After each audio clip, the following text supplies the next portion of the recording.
I'd love to start this video, Mons. What do you think? You gonna scoot?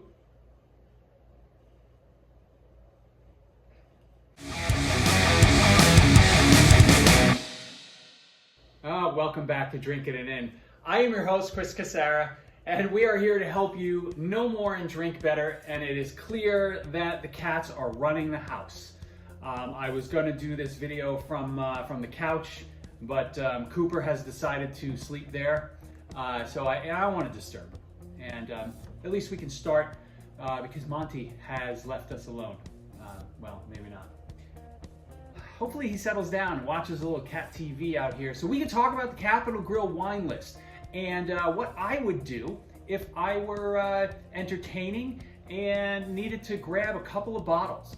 So in the prior video that I did on the Capital Grille wine list from the Providence location, we talked about the buy the glass strategy, and the Capital Grille's bottle list is really nice. I mean, it has a lot of big brands that I don't necessarily gravitate towards, but it's really well organized. You know, they have a great selection, whether it's across grapes or regions, prices, really good range, you know, from $40 to, you know, $1,200. And I like the way they organize their list, right? They organize it by grape and region, and they sort by price, so that's easy to follow.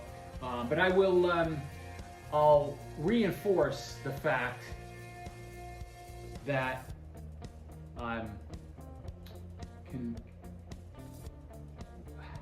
you're becoming a problem. What do you think? We're trying to talk about the Capital Grille wine list here, Monty boy. All right, so I'll just go over here. But just to reinforce the statement I made in the last video, I do not like wine lists on iPads. It's no longer functional, and I just don't like it. Give me something with paper. So, you know, I think what do I do when I go, when I pick out a wine list, or when I grab a wine list and I need to pick out some wines? You know, initially I scan the list and I'm looking for opportunities. All right, I'm looking for the opportunities where there are lesser known grapes, lesser known regions, because those typically provide an opportunity, right? The big brands in the steakhouse, like the Cabernet Sauvignons, are going to be marked, and Chardonnays, they're going to be marked up much more so than some other wines that may appear on the list. So that's why I like to go into those lesser known grapes and regions. Let's start with the sparkling category. Not a lot. Let me go back to budget. For me, like I said in a couple of our prior videos, like I don't like spending over $125 per bottle at a restaurant, whether that is my own dime or it was on an expense account. It just felt like that was a proper budget, a proper upper limit to observe. So when you look at Champagne's another one of those things that are usually get a giant markup because people like it, and the restaurants know that they can mark it up without really impacting the demand. You know, $144 for a Veuve Clicquot is a great example, right? That's you know, I mean, it's $50, $55 in the store. $144, it's a bit much. So let's move on to the whites, and immediately I'm gonna remove Kendall Jackson, Jordan, Rombauer, those guys, they're out. I'm intrigued by Brewer Clifton from Santa Rita Hills. Brewer Clifton, gorgeous, gorgeous wines usually. Santa Rita Hills Chardonnay and me get along very well because typically they're not over oaked. They're really well made, and you can get them at I'll say a bit of a discount to Napa Chardonnays. Another really nice looking option, Evening Land Eola, Amity Hills, 2021 at $86. You don't want to just sit down? Sit down. Good boy. Good boy. He's a delight though, this kid. He's been fantastic. Sorry, Evening Land Chardonnay, Yosemite Hills, 2021 at $86. I've had really, really good experience with Evening Land wines, whether that is Chardonnay or Pinot Noir, so that one intrigues me. When you look at Sauvignon Blanc, there's really nothing to see here. As a matter of fact, like that sea glass Sauvignon Blanc, I think you can get that for like $7 or $8 in a store. So don't spend $40+ here. Go buy it at your local store and have it at home. And then if you like it, for the future. But you still shouldn't be paying $44 in a restaurant. Italy, right? I see lots of big brands. Nothing that's really interesting. And I think in their interesting whites category, while I like the idea, there are some interesting wines in here. But most of them you can just find at your local store, and you really should just try it at home. So in the end, right, when I look at a white wine that I would choose for appetizers, I am going Evening Land from Yosemite Hills in Oregon. It's a winner. It's going to be a winner. All right, let's shift to reds, because we're all probably going to be eating steak. Maybe not all of us, but the majority of your party, if you're at the Capital Grille, are going to probably opt for the red meat. Funny story, my wife, we had gone to the Capital Grille years and years and years ago with my grandparents and my parents, and we actually had like a private little room that had fit 6 people comfortably, but you couldn't really fit too many more in there, so it was just an amazing experience. And Jen was trying to be good, and I think she got a roast chicken, which was lovely, but she forever regretted not getting steak on that night. So let's go on the assumption that people are going to be eating some version of steak. So you're gonna look for typically a bigger red wine. So when I look at wines like Pinot Noir, the Burgundy section, I'm kind of looking past those because it's really not the best match for the food. Now Burgundy I'm looking past because it's generally not in the budget. The Burgundy prices are just stupid now. But as we come down the list, there's there are a bunch of Bordeaux options which make a lot of sense, because Bordeaux is interesting. There are a lot of producers, and it's kind of misunderstood. So restaurants, except for like the super, Chateau Mouton Rothschild and Lafite and whatever, they can't really mark up Bordeaux too much. So Chateau de Pez from Saint Estèphe at 122 is an auction, and then a few of the 2016 vintage wines that you see here are good value. So those are in the running. Okay, there's a lot to take in here on the red side before you make a decision. Cabernet Sauvignon, most are very standard, and a lot of the Napa ones just have a ridiculous markup. So I think you just kind of go on by there. The 2019 Auctioneer is intriguing at $66. Probably won't land there, but an intriguing. It'll be a good option, right? Nice bottle of wine, probably a bit of a crowd pleaser for the table.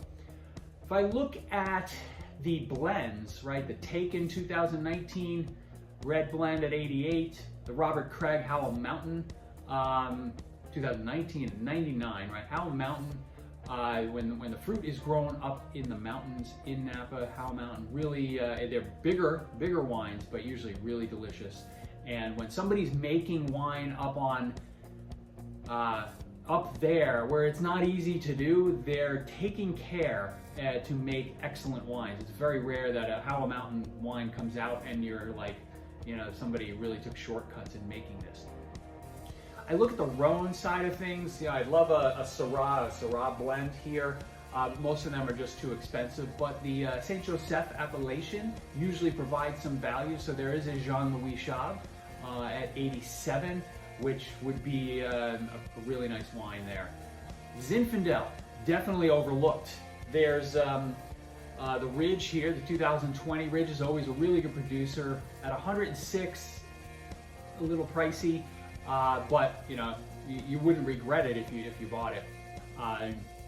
You know, they've had Ed Mead's Zinfandel, which a little nod to them pouring it on the generous pour review coming up in a couple of weeks.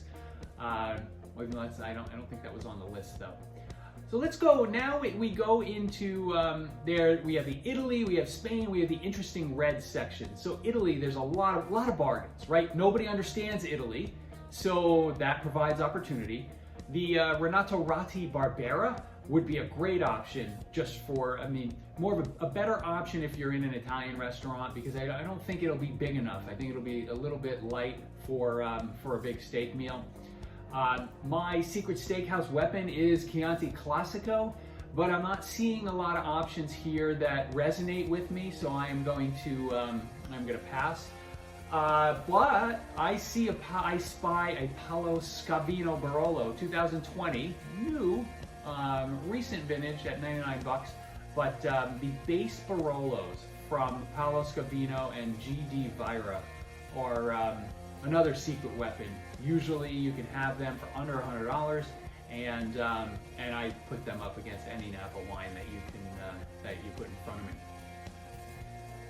Let's look at Spain. I love Juan Gil, that Jumilla wine, but you know what? Buy it for $16, $17 in a store and enjoy it at home. No need to spend the markup here.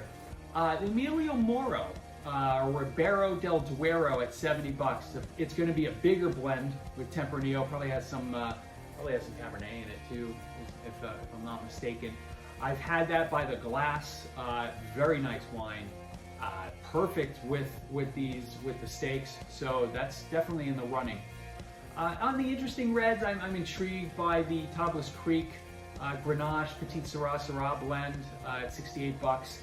I just don't know it that well, so you know, I feel like that is going to turn me away from that as a choice. That's something that if I see at a store, I'd try out to put that in the memory bank. So next time, you know, maybe it's an option. So if I am now narrowing down my selections, I'm looking at that Jean-Louis Chave Saint Joseph. I'm looking at the Robert Craig Howell Mountain Blend.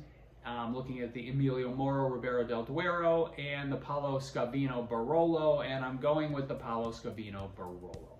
I think that'll be a crowd pleaser. The Howell Mountain wine could be a little too big for people. The Jean-Louis Chave, you know, Saint Joseph, wines from France, they could be earthier than folks like. And then the Emilio Moro, the Ribera del Duero, I just think it's a better value. $99 for a base Barolo versus $70 for a Ribera del Duero. And I think the markup on that one's a little higher than it probably needs to be, because I think that wine is only about a $20 wine at retail. So that's that. That's how I would attack the Capital Grille wine list, at least at the Providence location. Although my guess is that in their other locations, you know, across the nation, they're not, the list doesn't vary that much, because they have to, you know, buy in bulk, and you know, there are only so many options that a chain can have unless they're really, really local in their wine buying efforts, and I'm not so sure that they are. Hey, if you like this video, you know, I did one on how I would attack the buy the glass menu at the Capital Grille. I'll put a link up here if you'd like, if you haven't seen it, right? Take a look at that. There's some good nuggets of info in there. And you know, it would mean a lot to me if you guys would like and subscribe to this channel. It helps us get to more people, and will really provide a nice little discourse in the comments. So, what would you drink at the Capital Grille? Let me know in the comments, and I will see you guys again soon. Cheers. Thanks for hanging. Burp. Thanks for being such a good boy, Monty. I'll really see you next time.